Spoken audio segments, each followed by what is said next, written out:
नमस्कार दोस्तों, मैं शशिकांत झा आपका स्वागत करता हूं अपने YouTube चैनल यूपीएससी अल्टीमेट पर। और हम 30 मिनट सीरीज़ में आज पढ़ने वाले हैं मूल ढांचे का सिद्धांत, जो आपको पहले भी जब डीपीएसपी पढ़ाया और प्रस्तावना पढ़ाया, फंडामेंटल राइट्स पढ़ाया, उसमें कई बार नाम आया था मूल ढांचे का सिद्धांत। कि जो भी तत्व मूल ढांचे के अंतर्गत आते हैं उनमें संविधान संशोधन के द्वारा भी किसी तरह से नकारात्मक परिवर्तन नहीं किया जा सकता, उनको कम नहीं किया जा सकता। तो हम जाने कि मूल ढांचा सिद्धांत आया कैसे और उसका विकास किस तरह से हुआ। तो इसके लिए हम चलते हैं अपनी स्लाइड पर, ठीक है, और जानते हैं कि मूल ढांचा कब आया। देखिए, बेसिकली मूल ढांचा क्या है, जब संसद और संविधान के बीच में टकराव हुआ, संसद और संविधान के बीच में जब टकराव हुआ तो उस टकराव से ये समस्या उत्पन्न हुई, क्या संसद संविधान को मूल रूप से परिवर्तित कर सकती है? क्या संसद संविधान की जो मूल भावना है, जिस मूल भावना को ध्यान में रख के संविधान बनाया गया था, उसमें परिवर्तन कर सकती है? तो इसको लेकर संसद में और संविधान में टकराव हुआ। चूँकि संविधान की रक्षा की गारंटी न्यायपालिका देती है, इसलिए यह टकराव न्यायपालिका के साथ शुरू हुआ। और ये आरंभ होता है फंडामेंटल राइट्स और डीपीएसपी को लागू करने के संबंध में। आपको पता है कि यूके यानी कि ब्रिटेन की संसद संप्रभु है, वहाँ संसद की संप्रभुता है, संसद की संप्रभुता है। और भारत में संसद की, ब्रिटेन में संसद की संप्रभुता है।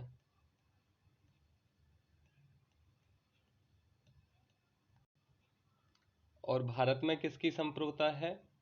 भारत में संविधान सर्वोच्च है, संविधान सर्वोच्च। ये कहाँ है? इंडिया में, ठीक है। और ये कहाँ है? यूके यानी कि ब्रिटेन में। तो इन दोनों में क्या अंतर है? इन दोनों में क्या अंतर है? संसद की संप्रभुता का मतलब है कि संसद किसी भी भाग को लागू कर सकती है, किसी भी कानून को बना सकती है, किसी भी कानून में संशोधन कर सकती है। तो वहाँ संसद सर्वोच्च है और भारत में संविधान सर्वोच्च है। और इन्हीं दोनों के मध्य में विवाद है। तो होता क्या है कि जब 1991 में, देखिए शुरुआत कब होती है, संसद को अनुच्छेद 368 के तहत मूल अधिकार में संशोधन की शक्ति है, ठीक है, या इसके अनुसार संसद संविधान के किसी भी भाग में संशोधन कर सकती है। और इसी में पहला बाद आता है 1951 में शंकरी प्रसादवाद। शंकरी प्रसादवाद आया किस लिए था? तो संपत्ति के अधिकार में कटौती की गई थी प्रथम संविधान संशोधन के द्वारा। किस में कटौती की गई थी? संपत्ति के अधिकार में, प्रथम संविधान संशोधन जो 1951 में हुआ था उसके द्वारा। और इसी की वैधता को चुनौती दी गई थी न्यायालय में, ओके, कि क्या संसद मूल अधिकारों में संशोधन कर सकती है, क्या संसद मूल अधिकारों को कम कर सकती है, इसको लेकर टकराव हुआ। तो इसमें न्यायालय ने कहा था, न्यायालय ने शंकरी प्रसादवाद में निर्णय दिया कि संसद संशोधन कर सकती है, ठीक है, मूल अधिकार में संशोधन कर सकती है। और संसद मूल अधिकार में संशोधन के द्वारा मूल अधिकारों को सीमित कर सकती है या समाप्त कर सकती है। क्योंकि जब मूल अधिकार पढ़ा था तब बताया था कि आर्टिकल 13 भाग 3 को क्या देता है? भाग 3 को संरक्षण प्रदान करता है। तो याद आ रहा होगा आर्टिकल 13 क्या था, कि ऐसी कोई भी विधि जो इस भाग को किसी भी तरह से कम करती है या प्रभावित करती है, वह विधि उस सीमा तक शून्य होगी जहां तक वह इस भाग पर नकारात्मक प्रभाव डालती है। तो न्यायपालिका ने शंकरी प्रसादवाद में कहा कि संविधान संशोधन विधि नहीं माना जाएगा। उस अनुसार जो 368 के अनुसार संशोधन होगा उसको सामान्य विधि के अनुसार नहीं माना जाएगा। इसलिए आर्टिकल 13 के अंतर्गत उससे सुरक्षा प्राप्त नहीं है। ठीक है, क्योंकि अनुच्छेद 13 सामान्य विधि से ये संरक्षण प्रदान करता है, संशोधन से नहीं, ऐसा कहा शंकरी प्रसाद बाद में। उसके बाद नेक्स्ट शंकरी प्रसाद वाद के बाद ही एक वाद आता है फिर गोलकनाथ वाद। यहाँ फिर से वही बात आती है, और ये इंदिरा गांधी का समय है। 1966 से 77 तक इंदिरा गांधी रहती हैं। तो इसमें 17वां संविधान संशोधन 9वीं अनुसूची में कुछ कार्यवाहियों को जोड़ा गया था और कहा गया था कि इन पर जो न्यायपालिका की समीक्षा करने की शक्ति है वह प्रभावी नहीं होगी। और इसमें क्या होता है कि न्यायपालिका अपने पिछले निर्णय को, जो शंकरी प्रसाद बाद में दिया गया था, उसमें दिए हुए निर्णय को बदलती है और संसद कहती है कि मूल अधिकार में संशोधन नहीं किया जा सकता। ठीक है, क्यों नहीं किया जा सकता? क्योंकि मूल अधिकार लोकोत्तर हैं और अपरिवर्तनीय हैं, यानी उनमें परिवर्तन नहीं किया जा सकता।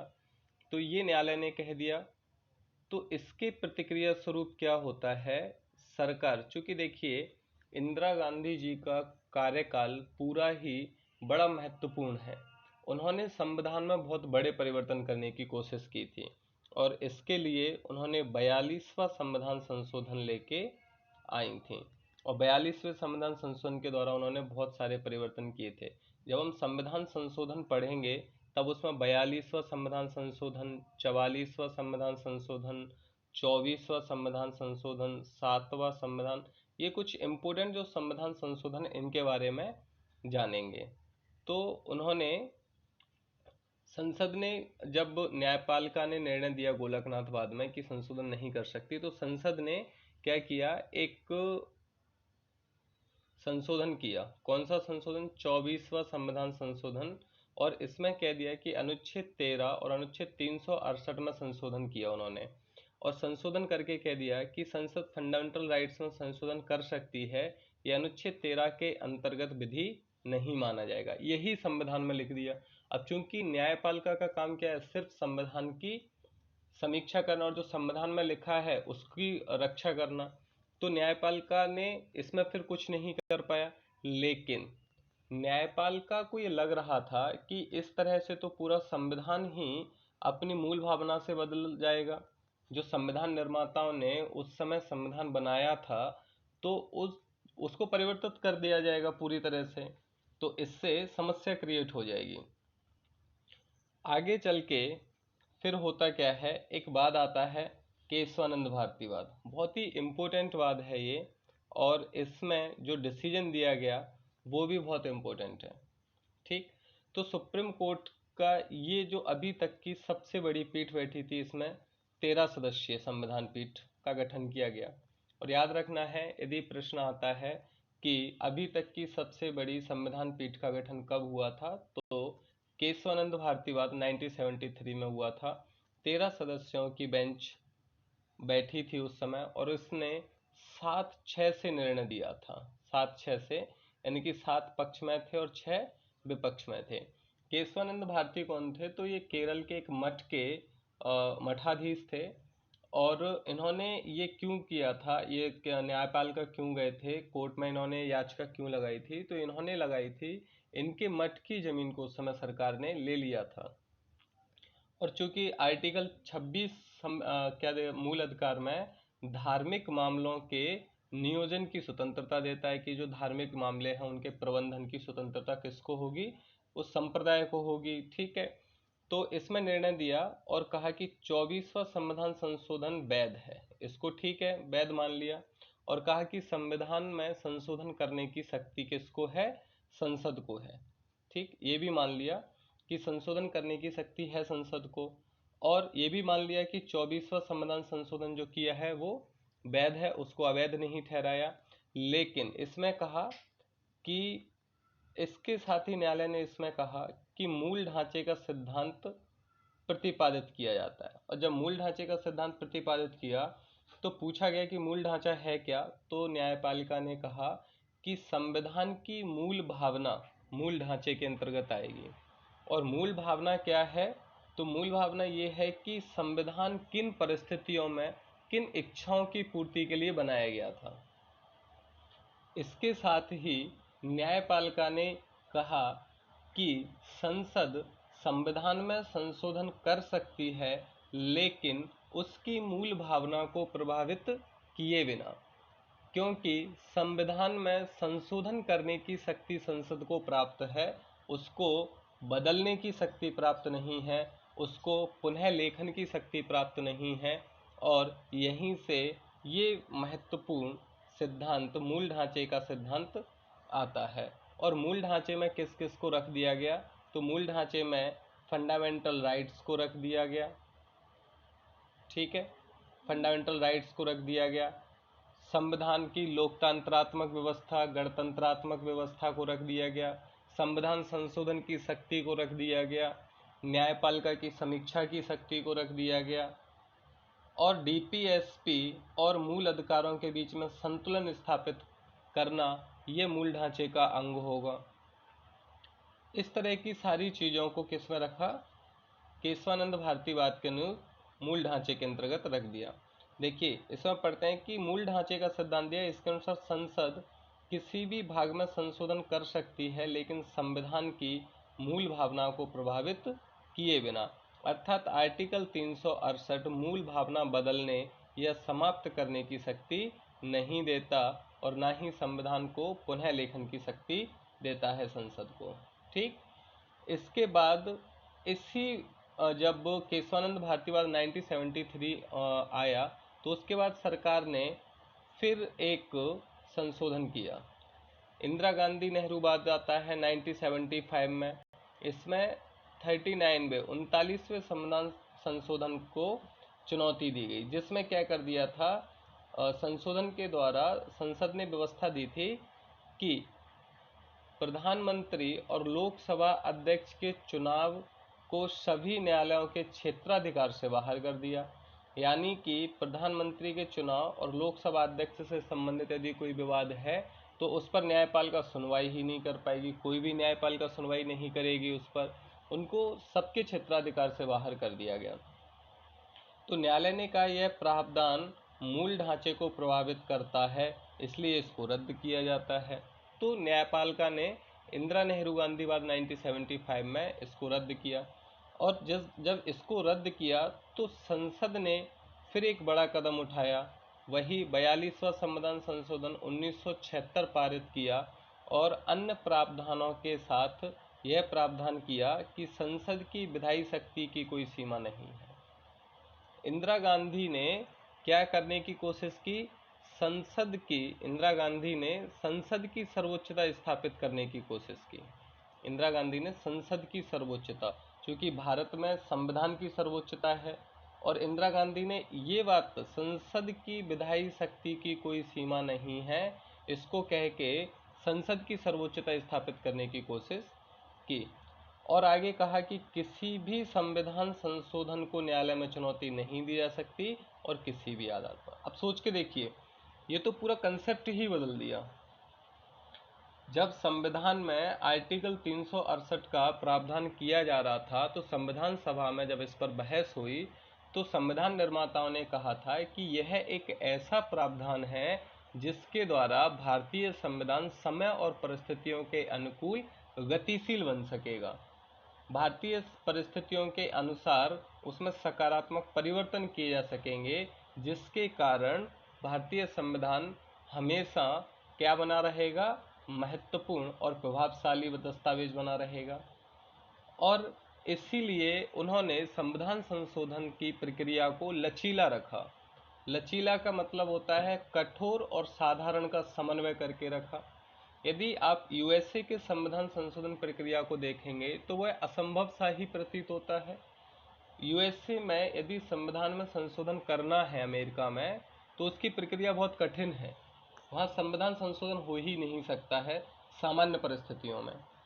और दूसरी ओर यदि आप ब्रिटेन की संविधान संशोधन को देखेंगे, तो बहुत आसान है, क्योंकि वहाँ संसद सर्वोच्च है, जब चाहे तब संशोधन कर सकती है।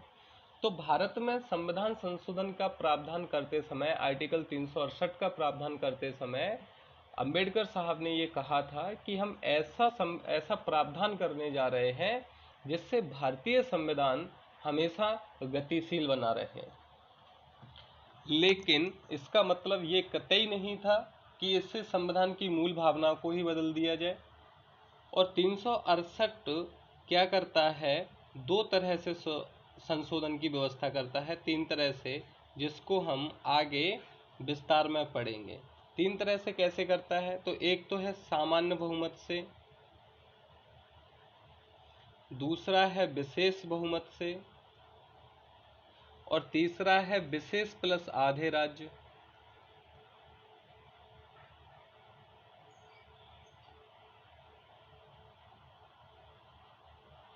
ठीक, तो सामान्य बहुमत से संशोधन कर सकते हैं, जैसे कि नए राज्यों का गठन करना, उनकी सीमा में परिवर्तन करना, ये सब इस तरह के जो प्रावधान है वो सामान्य बहुमत से होंगे। विशेष बहुमत से यदि आपको डीपीएसपी या फंडामेंटल राइट्स में संशोधन करना है तो विशेष बहुमत से होंगे। और विशेष बहुमत और आधे राज्यों की आवश्यकता कहाँ होगी, जहाँ संशोधन संघीय व्यवस्था से संबंधित होगा। और कल की क्लास में आपको बताया गया था कि संघीय व्यवस्था क्या होती है। ऐसी व्यवस्था जो केंद्र और राज्य के बीच में शक्ति का बंटवारा करती हो, केंद्र और राज्य को पृथक पृथक अधिकार देती हो, जहां राज्य के अधिकार शामिल हों तो उसको संघीय व्यवस्था कहते हैं।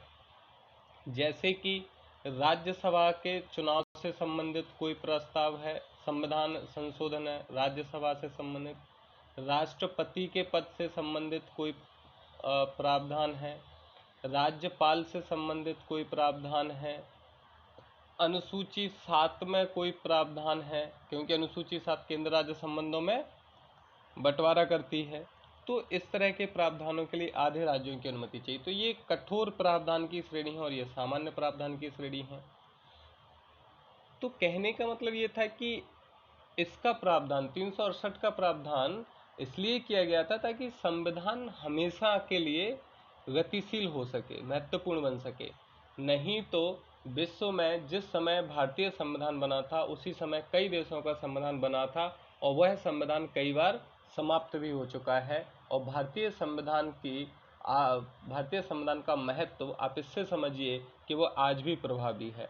और उसके पीछे प्रभावी बने रहने का कारण है तो वह सिर्फ आर्टिकल 368 है, जो उसको गतिशील बनाए हुए है, समय समय में वह सुधार की आवश्यकता को पूरा करता है।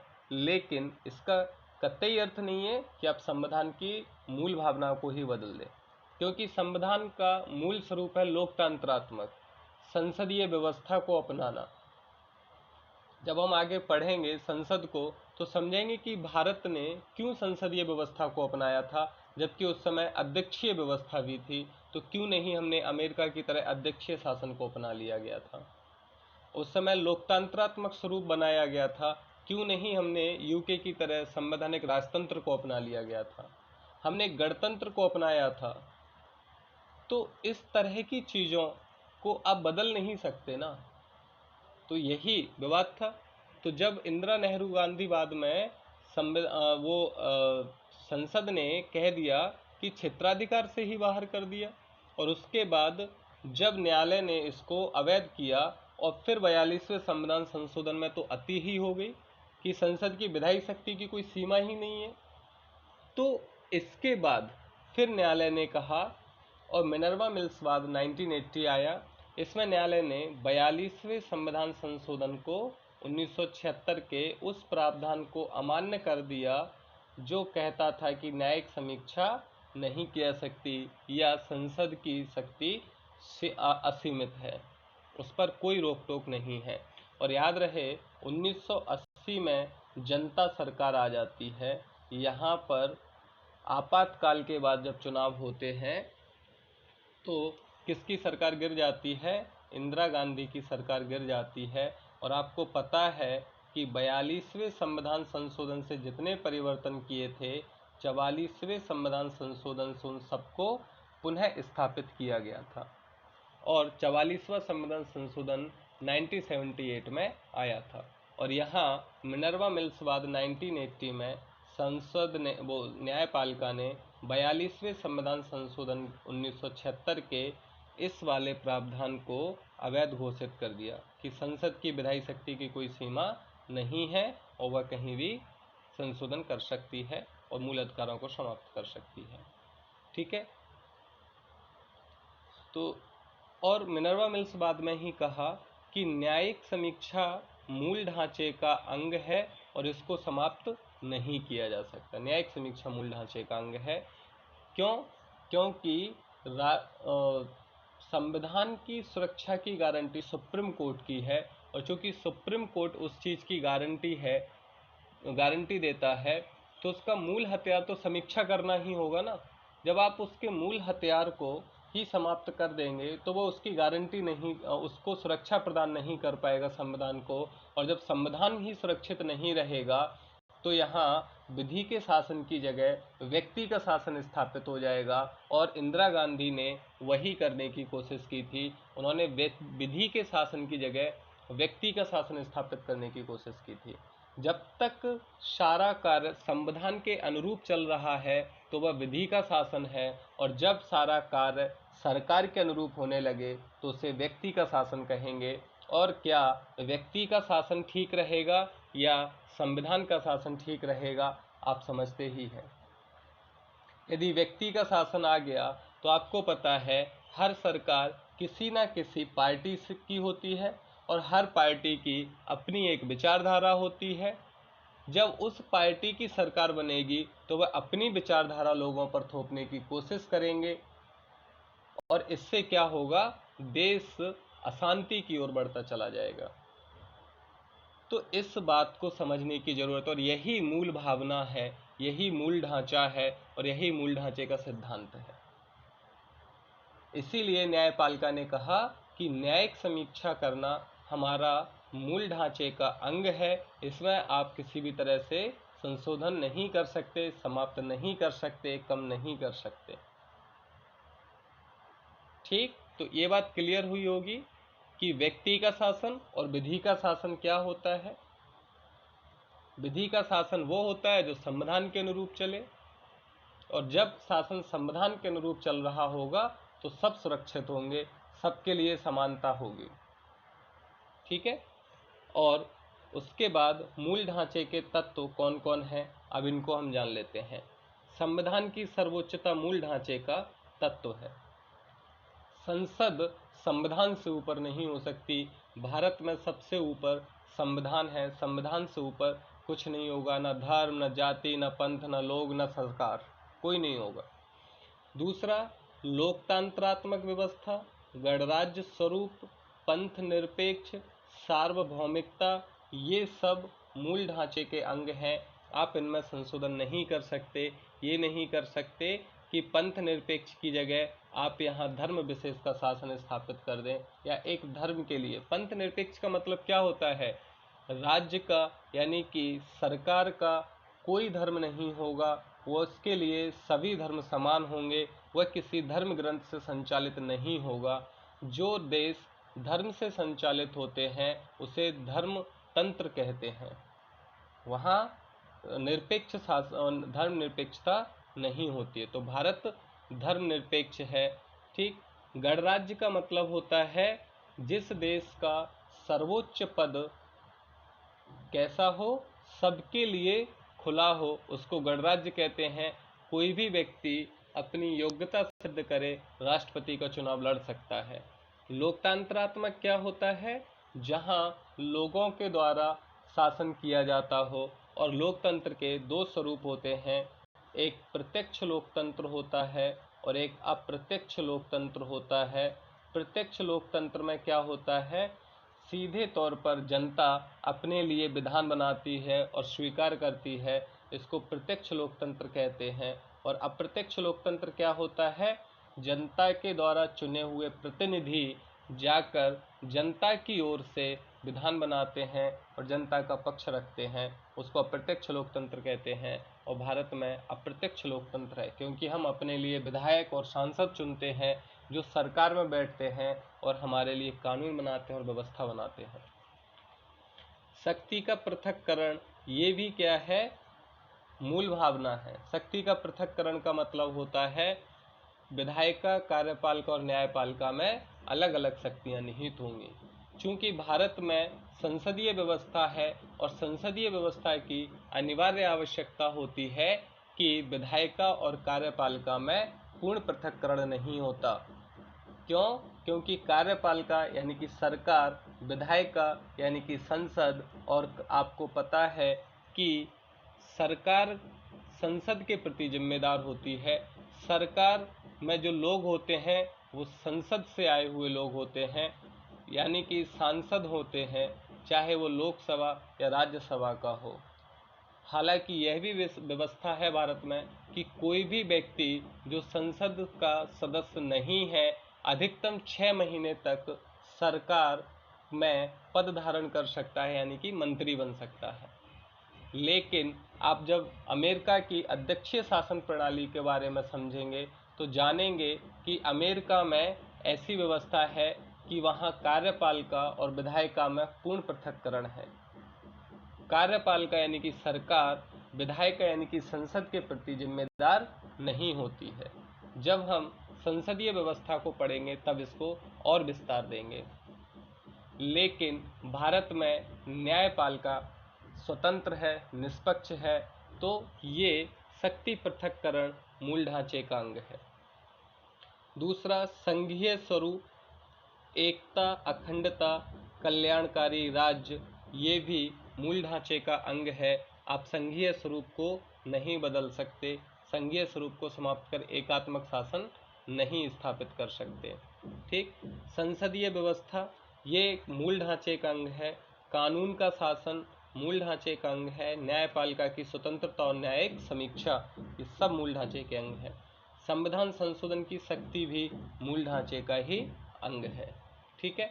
तो इस तरह से और भी चीज़ें हैं जो मूल ढांचे का अंग है या मूल ढांचे के तत्व हैं, जिनको आगे आगे जैसे जैसे हम पढ़ते जाएंगे हम बताते रहते हैं कि ये मूल ढांचे का तत्व है, इसमें संशोधन नहीं कह सकता। ये मुख्य थे जो आपके सामने हैं।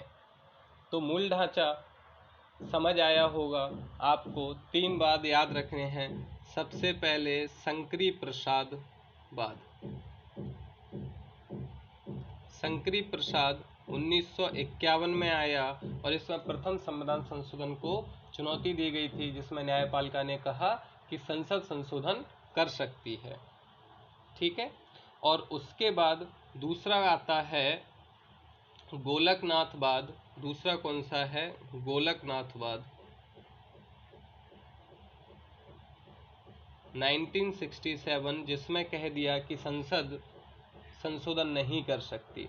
और उसके बाद आता है केशवानंद भारतीवाद। केशवानंदवाद 1973, जिसमें मूल ढांचे का सिद्धांत दिया। और उसके बाद आता है मिनर्वा मिल्स।